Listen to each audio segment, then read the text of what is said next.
Hey guys, this is Logan Freeman, and this is the LiveFree Investors Podcast. I interview investors and business owners who share investment advice so you too can live free. Today I'm talking to Anthony. Anthony, in a few sentences, tell us who you are and what you do. Hey guys, I am Anthony Vicino. I am an apartment syndicator out of Minnesota, specifically the Twin Cities here. Me and my partner, Dan Kruger, have an acquisition firm called Invictus Capital, and we focus on value-add apartments in St. Paul, Minneapolis. Awesome. That is not your only, No. what I'll call thing that you do, though. So tell us a little bit about how you started investing in real estate, but you're also a business owner as well, because I'd love to showcase this. The last guy I just had on is a physician, and now he has a physician group of about 250 folks that he's adding value to. So tell us how you've been able to kind of get into the game while running a successful business as well. Yeah, so like you pointed out, I got my hands in some other things as well. The biggest project that I'm currently working on is a light manufacturing company. We've been in business for about 7 years now, and we started scaling really aggressively about 3 years ago. And that's been a lot of fun, and it's very complex. But one of the things that really attracts me to real estate is that you can take all the same lessons that you've learned over here at this complex scale and apply it to real estate, which at the end of the day is a really simple business model. If you understand how to drive NOI, which is increasing revenue, decreasing expenses, and then understanding how that interplays with the cap rate, you can go really far in this business. And so I love the simplicity of it, because I liken it to Lego bricks. There's only so many ways you can snap them together, but there's unlimited varieties of things that you can build with them. Sure. But once you understand how they go together, the sky's the limit. It's great. Yeah, absolutely. Well, that's really cool. One thing I've been studying a lot, Anthony, recently is this notion of work-life balance. And, who ran GE for a long time? Who was their CEO? Jack Welch. Jack Welch, yeah. Jack Welch said there is no work-life balance. There's work-life choices, and I tend to agree with him on that. I went back and reread a certain portion of The One Thing, and that's the book by Gary Keller. Gary Keller, okay. Gary Keller and Jay Papasan. Yeah. And I remember this one part in there where he was talking about going short and going long, but it's really about counterbalance. So with you having, the syndication business, your light manufacturing business, how do you think about balancing both of those? And then you're a fit guy, I'm sure you got hobbies and everything's going on. How do you attack work-life balance or work-life choices on a regular basis?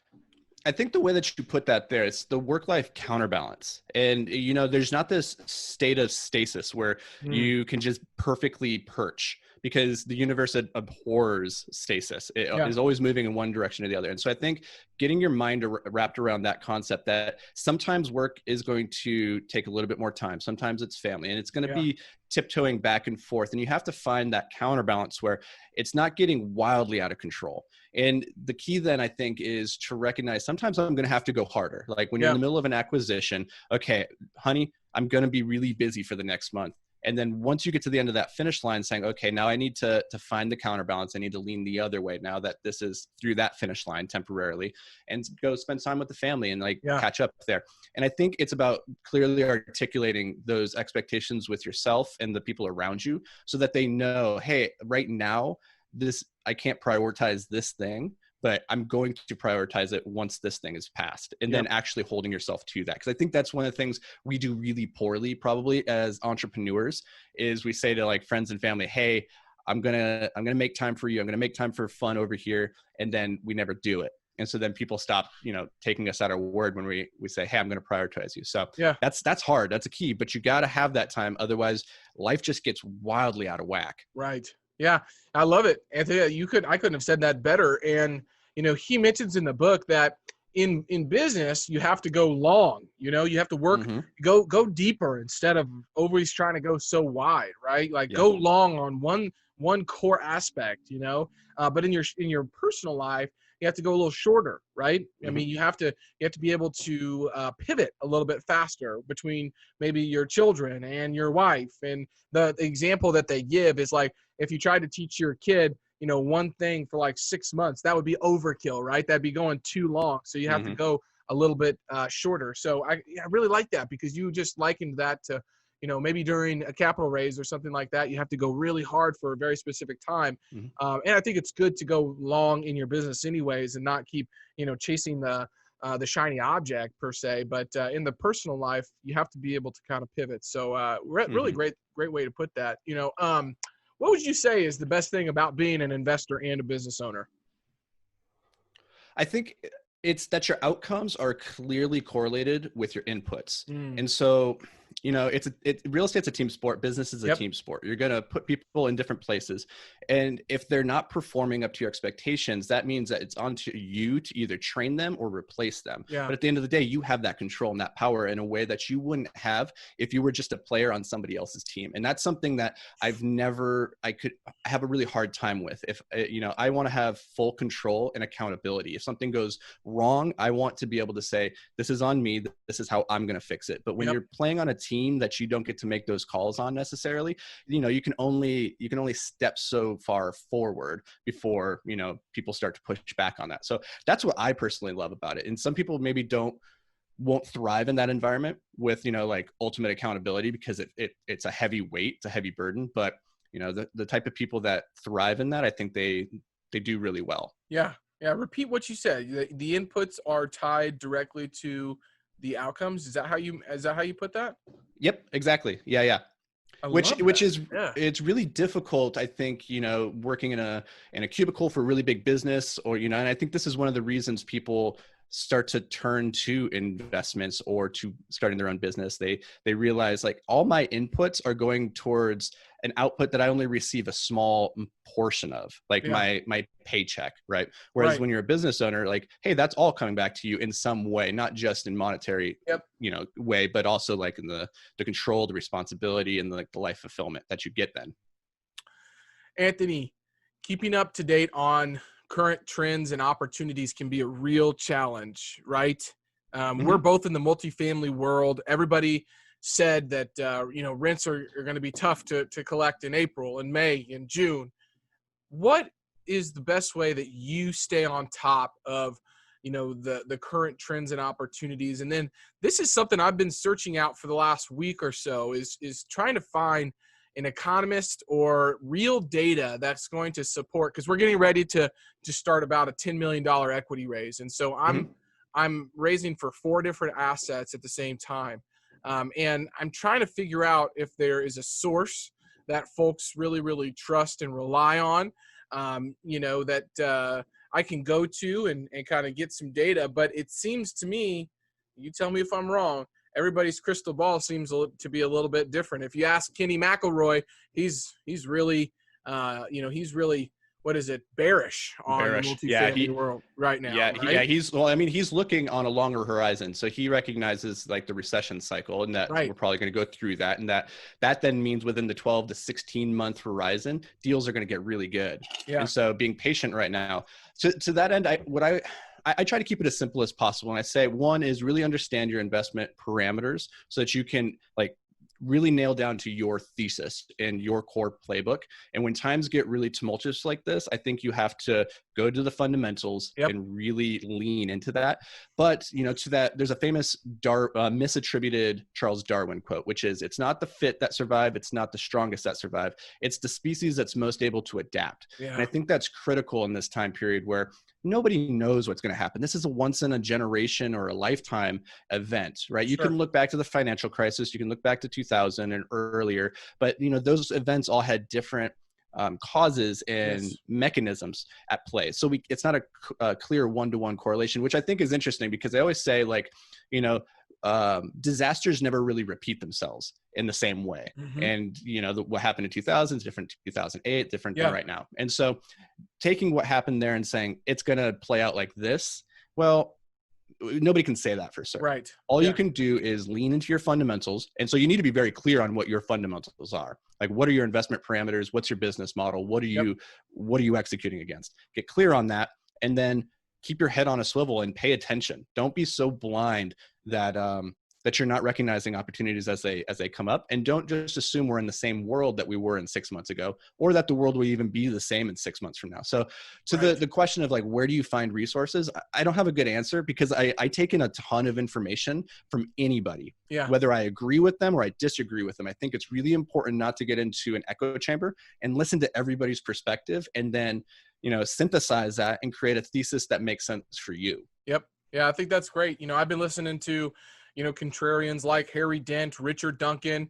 We have Austrian economists. Harry Dent is, I predicted everything and I will predict everything to, and he predicted a lot. Yeah, it's fine. Yep. But at the same time, though it's really hard to take kind of his information and then dial it down to commercial real estate and then the multifamily world specifically.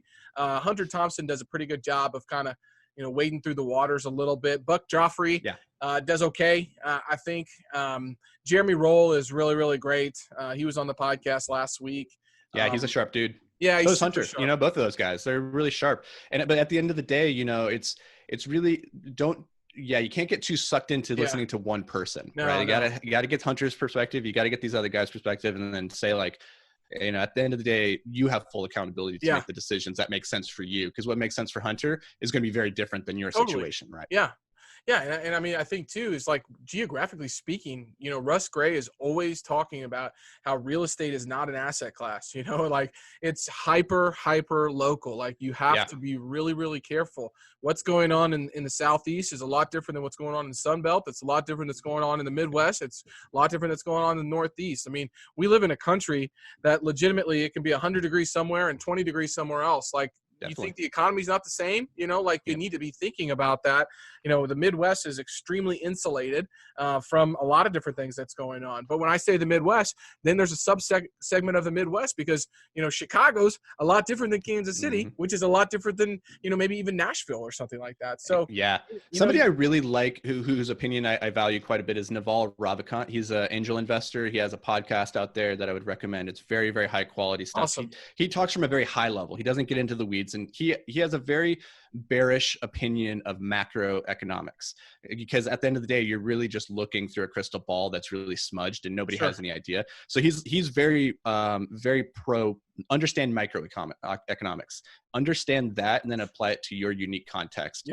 My situation in Minnesota is very different than yours in Kansas City, even though we're only 3 states removed, right? Like, so you just be aware of that. Definitely.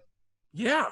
I mean, I saw a chart, earlier on delinquencies, and I was, this was on commercial real estate. So CMBS stuff. So not typically what we multifamily operators put on our projects. Not a lot of time. At least I have not frequently. I haven't seen it too often. Yeah. So this is like retail centers, malls, things like this. And for some, it was interesting because Kansas City was on that list, kind of on this end, but I was surprised to see Minneapolis was up there. And I was like wondering what was going on in Minneapolis that wasn't going on in Kansas City. I haven't done any more research on that, but maybe Minneapolis just has a large, they have a large player that owns a lot of malls or shopping centers or retail centers that maybe their whole portfolio went up, that I don't know about. But that's a perfect example, right? We're 3 states away, and that's something that's completely different that's going on here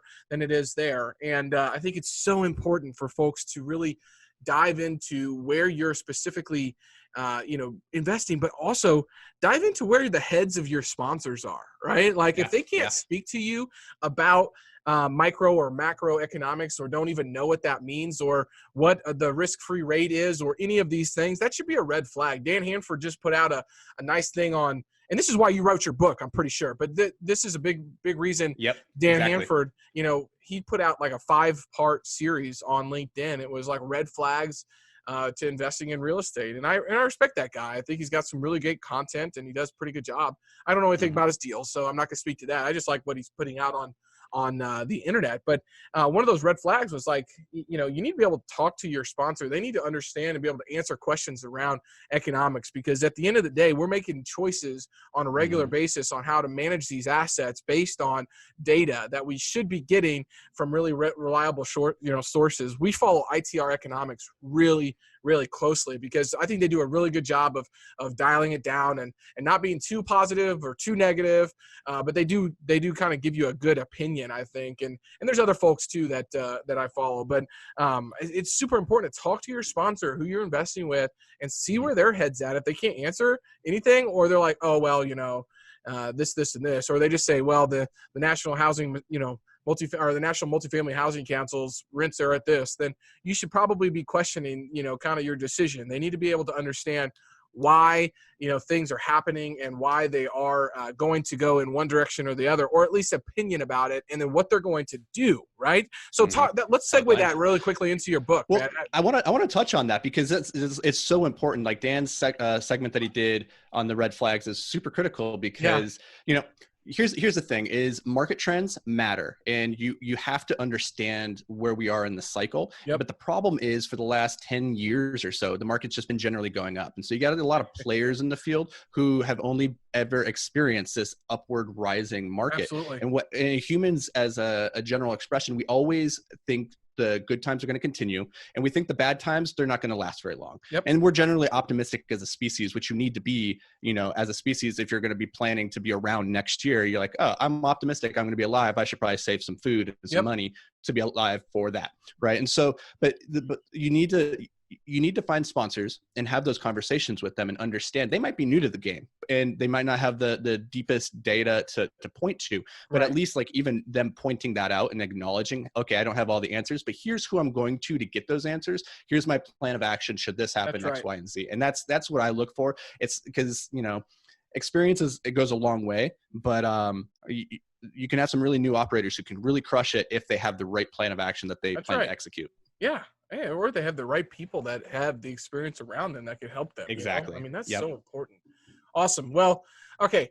So I have a quick question for you, and this is a pretty loaded question. Take it wherever you want to, but the best advice that you've ever received as an investor, what would you say to that? So I got two pieces because they're coming at it from different angles. Yeah. One is that $1 saved is worth more than $1 earned. And that's for your very technical, like how to run a business.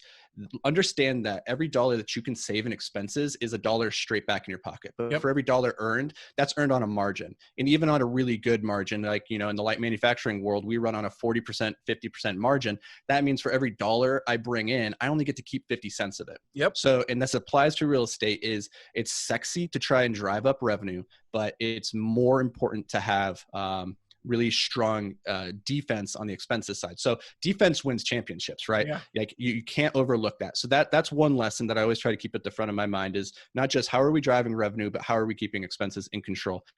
The other piece is, it's a Russian saying, and I'm not Russian, but it's a really good saying, is that you can't squat on two toilets at the same time.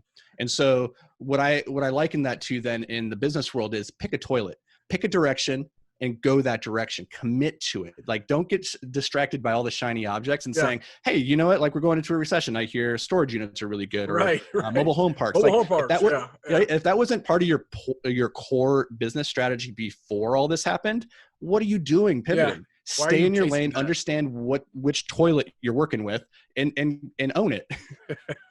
I've never heard that before, and I love it. I usually say, if you chase two rabbits, you catch none. But I might start, using the toilet. I wonder where that came from. I have to do some research. I heard it from Gary Vee, because his family's Russian and they have all these Russian sayings. And I was like, how have I never heard it put in those terms? It's so good. It's so good. You cannot sit on two toilets at the same time. I like it. That's great advice. I think that might be the tagline of this episode, actually. So there you go. All right, man. This is your opportunity to promote somebody to the show. This is a social show. What other successful investors, business owners like yourself should be on the LiveFree Investors Podcast? I'm going to recommend my two people. One, my partner, Dan Kruger. Absolutely. From Invictus Capital, because he has a brilliant analytical financial mind. He comes from a different background than me. He came from a corporate finance background. I've never had a corporate job, so I don't understand that world. Yep. But he does, and he understands what it's like to see the glass ceiling of like, hey, if everything was to go perfectly and I was to become the president of this company someday, do I want to be that person? Yep. And he could very clearly say, no, I don't want to be that person. So he pivoted. And that's a very scary thing for a lot of people that are, have that golden handcuffs. So I'm going to recommend him. And then the other person that we talked about right before the show, it came back to my top of my mind, was Rodney Thompson. I don't know if he's been on the show before, but he's great. He hasn't yet. Yeah, he's a fellow syndicator out of Minnesota. He invests in a completely different market down south, but he's great as well. So those two guys. Awesome. Well, I will have both of those gents on. I appreciate that. Most important question of the podcast, didn't prep you for it, but if you've listened to another show until the end, you've heard it before. It's all about my brand, Living Free. I've got my sticker on the back of my phone. I've got my Yeti with my branding. Nice. What's the best way that you live free on a regular basis? I am very strictly oriented towards habits and rituals. Okay. And it seems weird to say that a habit and a ritual and a routine actually makes you more free, but it does. Yeah. Because it takes so much of the indecision out of your day. I wake up every day at 5:30, and the first thing I do is I go and I meditate, and then I gratitude journal, and then I go and work out, and then I do a little Japanese lesson. I read a little bit for 15 minutes, and then I dive into my day. And some people hear that and they're like, that sounds so constricting, but within the constrictions comes freedom. And until you've experienced it, I don't have a way of convincing you, but I think, Logan, you probably understand it. Before we went on the air, you're talking about how you started blocking out time way back in October when you found out about the youngster coming, and being intentional and saying, hey, I'm constraining myself. And in that constraint, there's freedom. Yeah. So I have to ask a question about that. So why Japanese? I have always been, I want to go to Japan. We have tickets to go over Thanksgiving this year. Okay. Whether or not they let us in the country right now is a different conversation. Sure. But I decided 2 years ago that I wanted to go to Japan, but I wanted to be able to at least be able to read and understand vaguely what I was doing there, so that I could be more immersed in the culture. And so I started learning that, and I'm really bad at languages. And so just picking a language and saying, I'm going to try and learn this, was more about getting outside my comfort zone. Because I think that's where growth happens, is just going where you would naturally avoid. So I try to double into that, and it's been great. I use a couple different apps like Duolingo and Lingo Deer for the lessons, and it's a lot of fun. Yeah. I have I learned a kind of a methodology or a graph per se of a Japanese kind of business lesson and or a life lesson called, and it's, you might help me announce this the right way or pronounce this the right way. It's IKIGAI. IKIGAI. Is it just Ikigai? Ikigai? I think Ikigai. It's Ikigai. Yeah. Ikigai is the intersection of what you love, what you're good at, what you can be paid for, and what the world needs. And that center it's that Venn diagram of the circles, right? What you're good at, what the world needs, and then what you love, and then what you can be paid for. What you're good at, yeah, it's awesome, man. I've been following that for quite some time. I kind of just basically dialed mine into what King Coleman calls the sweet spot, which is the intersection of your greatest passion and your greatest strength, right? But like this breaks it down. Ikigai, right? Yeah, I think that's it. I think that's how you say it, at least. Yeah, and it's a really key concept for figuring out, like, if you're new to business and you want to go into business, like, one, is there an economic engine here? Is there a market? Two, is it a market that you can compete in? Are you actually good at it, or are you just chasing it because there's a big market? And then three, the really important one that, started becoming really popular, I think, back in the 2000s when Steve Jobs said, follow the thing that you love and chase your passion. And I agree with that to an extent. Yep. I think, through actual competency, we actually start to breed passion. So, sometimes you fall in love with the thing that's not super sexy, but you do it because you're really good at it and you enjoy the competency that comes with that. Yep, absolutely. Spoken like a true investor. 2 big takeaways for today's episode. Don't try to poop on 2 toilets. And discipline equals freedom. Anthony, this has been wonderful. How can all of the listeners follow you, find you, listen to you, point us to your new book if that website is up yet? If not, tell us where we can find out when it will be. Yep, the website for the book is not up, but if you go to invictuscapitalventures.com right now, we have a free 20-page guide called The Quick Start Guide to Passive Investing in Multifamily. And it is it's going to take you from newbie to less newbie and give you all the information that you need, the questions to start asking to get involved in this business. And then the book that we're working on is the Passive Investing Guide to, Passive Investing in Multifamily Made Simple. And it's all about taking the complexity out of passive investing. That's going to be launching next month. So stick around. I think that's going to be a really great resource. Like we talked about before the show, there's a couple other really good resources for passive investing, but there's not a ton. Yep. I cannot wait to get my hands on that book. And, I will do a book review on it. I'm super stoked. Heck yeah. Appreciate you being on the show today, guys. This is Logan Freeman with the LiveFree Investors Podcast, where investors and business owners share advice so you too can live free. Anthony's super active on LinkedIn, so for more insights and ideas on how you can live free, connect and message with myself and Anthony today. Anthony, thank you so much for joining us today. Absolutely. Thanks for having me, Logan. Until next time, guys, live free.